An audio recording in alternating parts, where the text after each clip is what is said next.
Avasti, mateys. There be spoilers ahead, so if ye don't want to be spoiled, they're not really big spoilers, but you better turn around, you better turn your ship right around if you don't want to get this pirate booty up ahead. Yarg! Hello everyone, and welcome to Dragon Ball Z Episode 2 Super Review.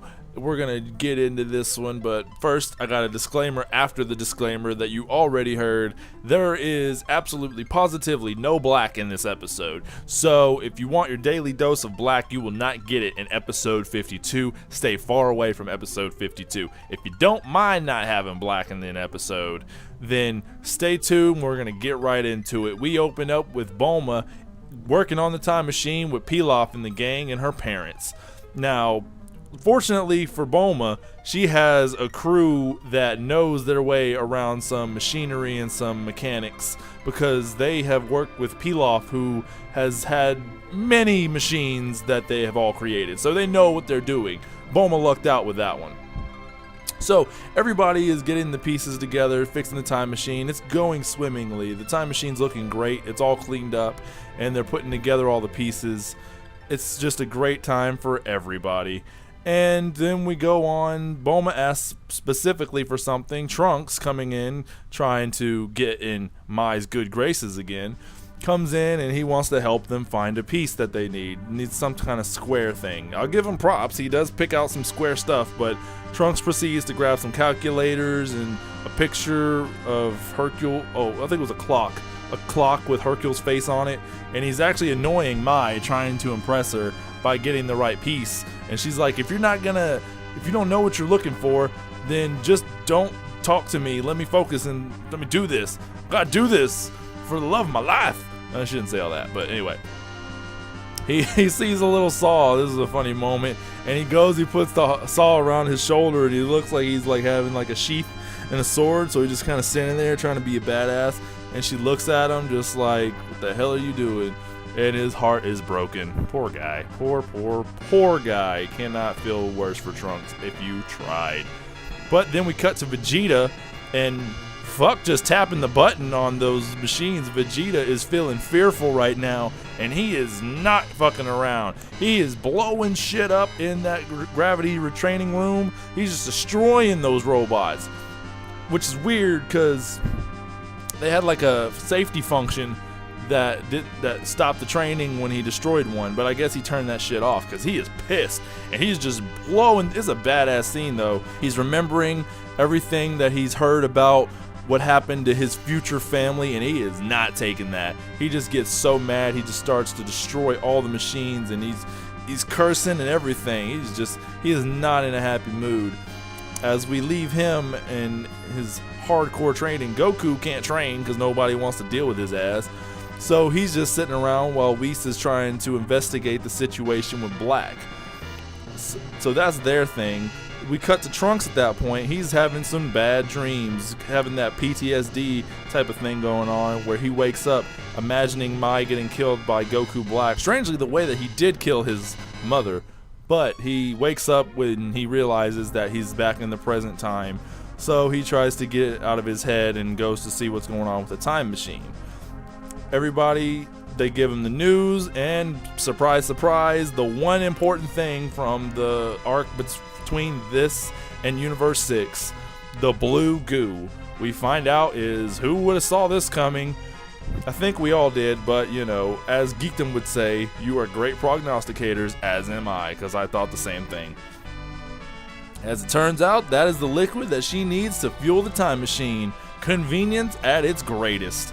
And it will only take a day to get all the liquid. If you remember, it took like years to even get enough to get one trip in the time machine in the future, because the future version of Bulma had so little to work with. But Trunks asks if he can help. She says no, she's got slaves that can do the job for her, which is true. They're like completely like, yes ma'am, yes ma'am, yes ma'am. Shu even calls her a slave driver earlier on.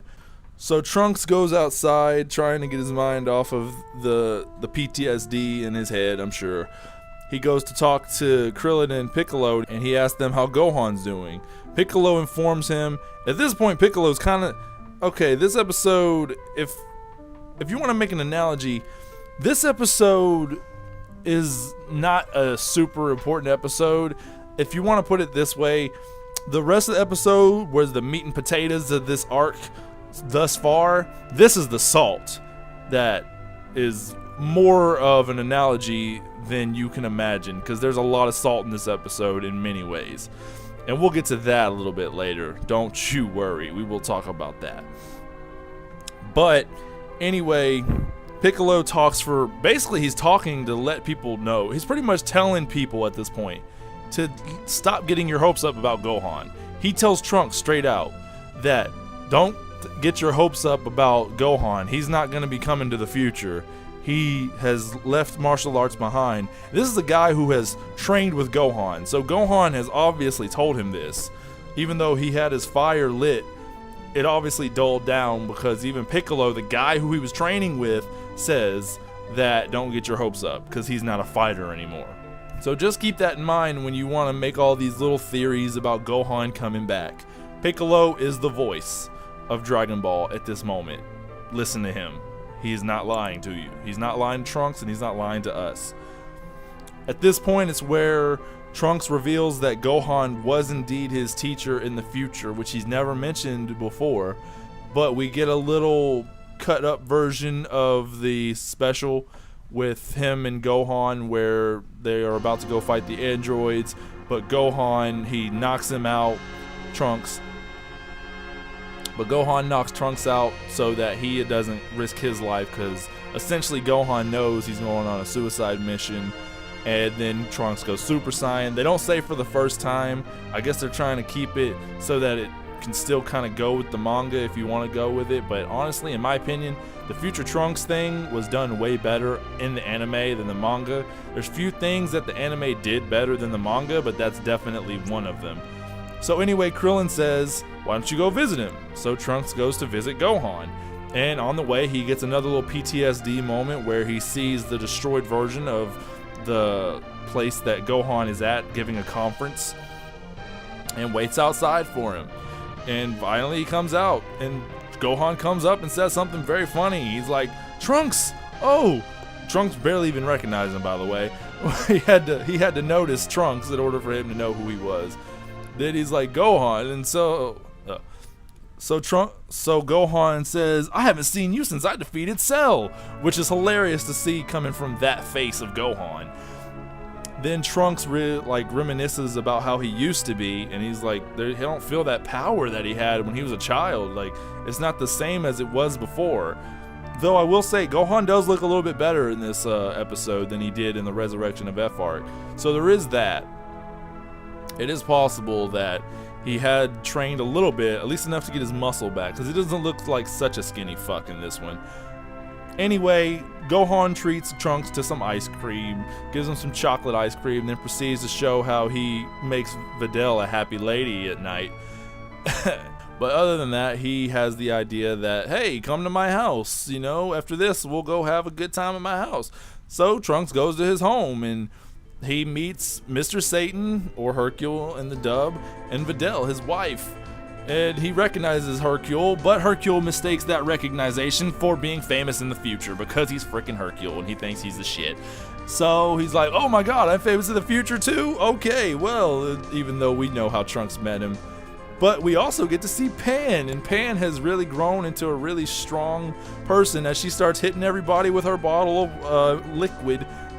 She starts hitting everybody with milk from her bottle, just shooting everybody in the face, to where Gohan says, oh, that's right, you're being naughty. So he turns into Great Saiyaman, everybody's favorite Gohan character. And he's like, I will teach these naughty child how to take care of herself, or what? I will teach this naughty child some manners. So he goes on and starts to chase Pan. They're having a little fun. Trunks is just in complete awe. He doesn't know what to say right now. His face is just dumbfounded. It doesn't look as silly as it did in the preview last week, but his face is dumbfounded nonetheless as he's watching Pan float and Gohan chasing after her. He's realizing that her power is not too much to be surprised about, considering she's Gohan's son, considering she's Gohan's daughter. And then Videl gives the idea, hey, let's have some lunch together. So they're going to have some lunch. And you know what Trunks does for the rest of the day? Gohan has a conference to get, his stuff ready for. So he's doing a paper. Videl's cooking. So Trunks' day consists of watching Hercule Satan on TV. Imagine that. All day, just watching Hercule. But then Hercule has to go, so he has to watch Pan. And Pan proceeds to kick his ass. Like, she's beating the crap out of him. Which, I will add, shows how strong not only Gohan is, but also Videl. Like, they can handle this little girl. Maybe we should send Pan out there to go fight Black. I think she could pull up a better fight. Like, we're talking about Black whooping Trunks' ass. Trunks was getting his ass whooped by Pan as a baby. And I will add right now that I love Baby Pan. She is hilarious. I am loving this character as a baby. She is so freaking funny. She is so, like, ill-mannered, but she's so, like, happy, always doing it with a smile. Then she just goes to her father and hugs onto him. It's great. So after that, we cut to a scene that is really quite nice. Gohan and Trunks sitting on the swing set. Gohan's talking about how he wants to be a better father or a more stern father. However, he can't when he sees Pan's face because he just melts. Then he goes on and he starts to play with Pan. This is where Gohan's use in this episode, and probably, unfortunately, in this arc is from. Gohan himself does nothing for Trunks in this episode. Gohan is just living his life. But because of that, Trunks has a resolve, because while he's watching Gohan playing with his child, seeing him act in a way that he never imagined he could see his mentor acting, he comes to realize that this is the life that he could have had if not Black. If Black hadn't have come and just ruined everything, this could be his life right now. And he starts to think about how he could be at home right now, eating and joking and laughing with Mai and his mother if Black hadn't shown up. So what Gohan does in this episode is he shows Trunks that there is a better life out there, because Trunks has had it hard, and everybody can agree that Trunks has not had a good life. He just has had it rough, and in this moment he really feels that pain. Like, he wants to relive those moments. He wants to live in those moments. Also, I'll throw in the cat was at home too, so he loves that cat. Who wouldn't? That cat was adorable. But this is what Trunks wants, and Gohan has it. And this is what he's fighting for. So what this really did, without Gohan doing anything at all, he showed Trunks what he needed to fight for. He reignited that fire that Trunks had lost, because if you remember the last episode, he was talking about how he was the hope for the people of Earth, but he's been failing and he's losing hope. So now he has reinvigorated that fire. At least somebody got a fire reinvigorated up their booty. He has reinvigorated that fire in his soul to defeat Black and bring peace to Earth once again. So we don't get to see them have dinner, but I'm sure it was delicious. And Trunks says his goodbyes to everybody. And you may be wondering, why didn't Gohan ask why Trunks was here? He just started going on about his ice cream and his wife and his daughter. Like, this is my family. Look how big my house is. I got a conference to get ready for. Like, he just went on about that. He's not even the one to say this once Trunks leaves. Videl asked Gohan, what was he here for anyway? And Trunks is like, and Gohan is like, oh, I didn't even ask that. I forgot. Now, if you're a hopeful one, you'll say, oh wait, this means that Gohan is gonna come where Trunks is to Capsule Corp and ask what's going on. He's gonna find out what's going on, and he's gonna start to, want to fight and be like, help them, protect the future. Now, if you're hopeful, you'll say that. If you're a realist like me and Piccolo, you'll know that's not gonna happen. That's just not gonna happen. This is Gohan's story progression. Piccolo himself has said that he has given up fighting. This is the guy who was training him. So don't expect him to do any more training if the guy who was training him is saying that. That's just obvious. I know people want Gohan to be a certain kind of way, but the facts are the facts. He's not going to be. Could he be? Yes. He could be utilized a lot better in this series. Is he going to?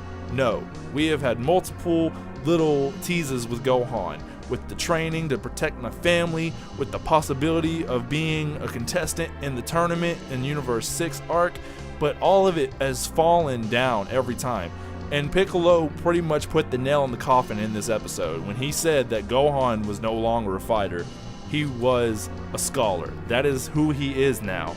That's who he's always going to be. Like the fact that he didn't even care about why Trunks was here. He just went on with his life. He's going to continue to live in ignorance, and we're probably not going to see him for the rest of this arc. I'll be honest with you. We might not see him until the end of it when everything's fine and they're celebrating. But anyway, that's my rant on Gohan. I'm sure you expected it in some way.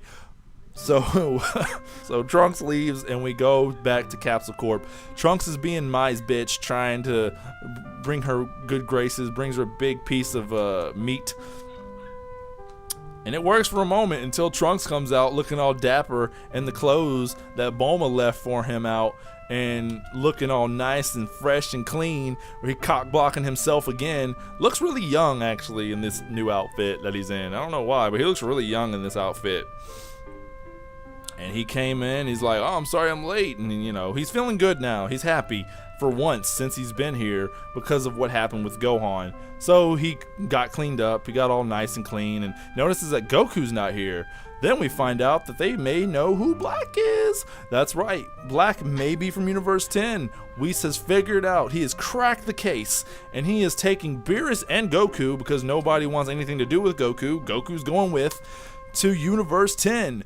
And they're gonna find out who Black is. This is exciting, and Goku's excited. So excited that he almost loses himself in the atmosphere of space. Then proceeds to save himself by grabbing Beerus and a nice little backwards hug, which I thought was hilarious. They're having some funny moments, Goku and Beerus, this episode, even though it's not very much. But that ends the episode. Then the last thing we'll see this episode is that green Kai in the opening. So many questions about that green Kai. Right now, all we know is he is a servant going from what he's doing, taking a tray of tea to someone. Then we're going to go on to the predictions. That's right, I called them the predictions, not the previews. In the next episode, obviously, we're going to meet this Zumasu guy. I'm going to say the name because Goku says the name, so I think it's liable to say. We're going to meet him, and as it turns out, he is quite the martial artist. I did not expect that, I'll be honest. I was expecting... I know I said this is Black. Obviously, I was wrong, so let's not go on with that. I did not expect this guy to be a fighter other than that. I expected him to be a pacifist type of guy, so that's interesting. He is indeed a fighter. Apparently he's a very skilled fighter according to Goku. He's a super elite. If Jacko is any indication, that means nothing, but maybe not. Maybe he actually is a super elite. And we get to see Goku fighting Zumasu in his Super Saiyan form. While Beerus and Whis find out that it looks like a ring is missing, or this is where they make the rings that Goku Black was wearing that he stole or that he owns, who knows. So the next episode, my predictions is Goku's going to fight Zumasu, and then, is it Zumasu or Zamasu, whatever. Goku's going to fight him, Beerus and Whis are going to do some more lore. We're probably going to see some more stuff with Trunks, but I don't think we're going to see anything else. I don't know if we're going to have any Black in that episode either. So, it doesn't look like it to me, but it's possible because they did show the ring, so they may have something with Black taking a ring from somebody. But that's it. That's the end of the episode. This was hopefully my shortest review, and I'll see you guys next time. Peace.